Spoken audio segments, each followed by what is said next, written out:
Hello again, everyone. This is Donovan and Mekkah. Hello. And we have 3 chapters in succession for you today. It's chapter 16x-18 of my Fire Emblem 12 Maniac Mode 0% gross playthrough. Now that I have the Warp Staff, the chapters are going to come fast and furious, but of these 3 chapters, only one of them is going to be a warp skip. The other 2 are just short. Yeah, this one is a route map, not a siege map, so it's not as simple as just warping Marth to the throne and getting it over with. We have to actually kill all the enemies on this chapter. The main difficulty of this chapter is not just handling the enemies, but the fact that we have to use Chris again, the avatar that we haven't used since like a little bit after the prologue, because he has to recruit Katarina, the new unit that's on this map. He has to talk to her not 1 time, but 3 times, and the only way we can do it within the lowest amount of turns, and for Chris's safety, is by talking to her 3 times within 1 turn on the 2nd turn. And arranging that is going to be quite tricky, but it's going to be worth it because Katarina is really good. Yeah, I would say that overall Katarina is the second most important unit in this playthrough because it's a playthrough that really can't be finished without her. Palla does carry like 90% of the game, but once we approach the end of the game with some really tough bosses, especially Hardin and Medius, Palla can't really do a whole lot even with nearly capped stats because, well, part of the unfortunate reason is that Palla is only locked to female classes and they don't have that high of a strength cap. But also those bosses have higher defense stats than they have resistance stats. So Katarina is useful for hitting their lower defensive stat with some really powerful weapons. Because she does have the benefit of being female in that respect, she has access to Nosferatu, which allows her to have an unlimited enemy phase potential as long as she can survive a hit and doesn't miss. And she also has access to Aura, which is the strongest tome in the game. Furthermore, she has the highest magical base stats of any magic user, and because we want to concentrate all of our resources into 1 unit, all the spirit dust that we're able to obtain in the game, we're going to end up giving to her. Yeah, before we get her though, we have to take care of these enemies, and they're kind of tricky. These are mostly berserkers and snipers, and they're quite fast. They have a lot of HP, not a whole lot of defense, but they are tricky to 1-round for us. We have to reclass some of our best units into Swordmaster just to take care of them. Swordmaster do not have a crit bonus in this game, unfortunately, but we do make use of the crit sometimes by putting the Geosphere on Chris, and that will boost the critical hit rate of anyone within 3 tiles of him, kind of like a support range. And that way we can clear them out and keep Chris and all our units safe in the center of the map. Palla blocks a choke point to make sure that our units don't get attacked by the snipers and swordmasters that are with Katarina, and that way she also enemy phase a couple of them, which is very helpful. To give you an idea of how much speed we need to double these enemies, the berserkers and snipers have 21 and 22 speed, and Leiden and Minerva are 2 of our fastest non-Palla units, and even as Swordmaster, they only have 22 to 23 speed, keeping in mind that Minerva got the Speedwings as well. So they need plus 4 speed from their base in order to double these guys, which is a Rainbow Potion boost and the Star Sphere. So Star Sphere management in this chapter is pretty important because we need Star Sphere to be in 2 different places at the same time, and that's not possible without some clever trade chains. So in order to recruit Katarina in 1 turn, we dance Chris for the 2nd talk conversation, but in order to get the 3rd action, obviously we have to spend a use of the Again staff.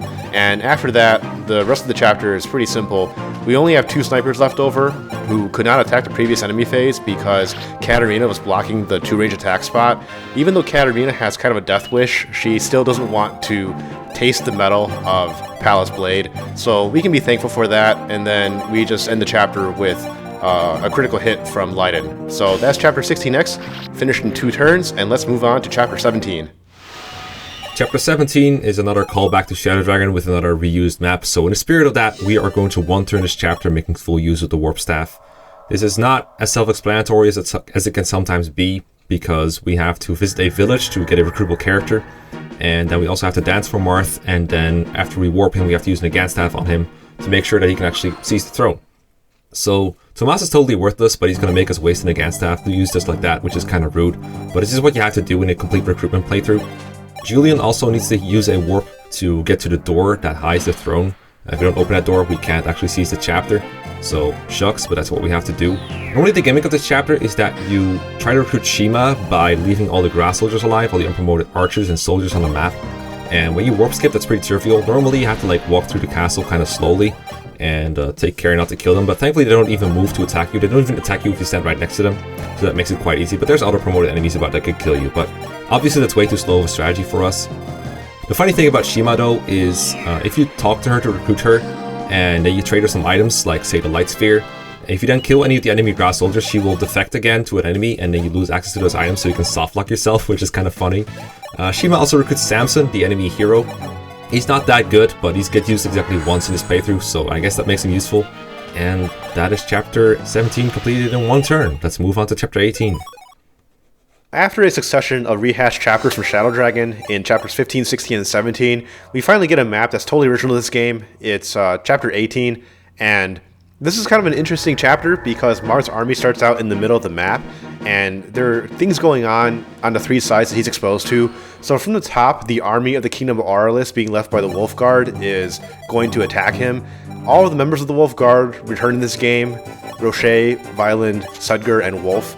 And if you don't kill them in this chapter, they show up in the next chapter where they can be recruited, so we want to avoid that.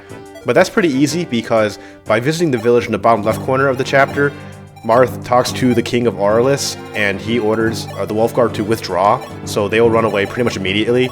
That just leaves a gate in the bottom right corner of the map, which is being defended by a horde of enemy generals and a couple ballisticians. That's also another tricky part of this chapter. Katarina has only been with us for a couple chapters, but some of her underlying issues are starting to show. She apparently has an addiction to snorting spirit dust that rivals only Boa from Shadow Dragon, and I don't think Chris mentioned that to Marth when he recruited her back into the army. She needs this as soon as possible because she's going to do a lot of work, as mentioned, from here on out, doing some Nosferatu tanking and some aura bombing all over the place. The bottom left village is important to visit, not just because it makes the Wolf Guard and friends run away, but also because by visiting it, Marth obtains the Life Sphere, which is a very powerful sphere that heals 20 HP at the start of your turn. Pretty powerful effect in a game where vulneraries and physics don't heal that much. And also, it almost completes the Binding Shield, which is needed to unlock the true ending. Right from the outset, we had to split our forces between the left and the right sides, because over on the left by the village, there's 4 enemy paladins that can all one-round KO Marth, because basically every enemy at this point in the game will double him, even with a bunch of stat boosters like the Star Sphere and the Raven Potion. So we have to get Marth in visiting range of the village, but also block him off from the paladins, and in order to prevent his path from being sealed off in the next turn, we have to employ someone with actually good offense. So for that, we use Xane, who's transformed into Palla, and he stands at the tile directly adjacent to Marth, such that his path to the village is going to be open on the next player phase. But we also have to block off the tiles that are above Marth. To do that, we use Samson and Leiden, neither of which are doubled by the enemy paladins, and we arrange them in a way that even though Leiden looks like he could be attacked on 2 different fronts, the paladin prefers to attack Samson first, so Leiden is actually totally safe. On the right side, we employ some Nosferatu tanking with Katarina, which is why we had to use all the stat boosters on her. She doesn't have enough speed to double a one-round KO to the generals, but we don't need that. We just needed her to take some heat off of Palla, who, even though she's very beefed up, by this point in the game, the enemies are strong enough that they still do a lot of damage to her. They actually 4-hit KO her. So there are so many generals that we need to split the enemies between her and Katarina. And the last bit of AI manipulation that we did on this enemy phase was with Astrum, whom we reclassed to Draco Knight and just flew out to the middle of a mountain range. So Astrum has a few important properties for this. First, he's promoted. Second, he has very high defensive bases. If you look at his absolute bases, he has pretty high base HP and defense, so he can survive 2 hits from the ballisticians.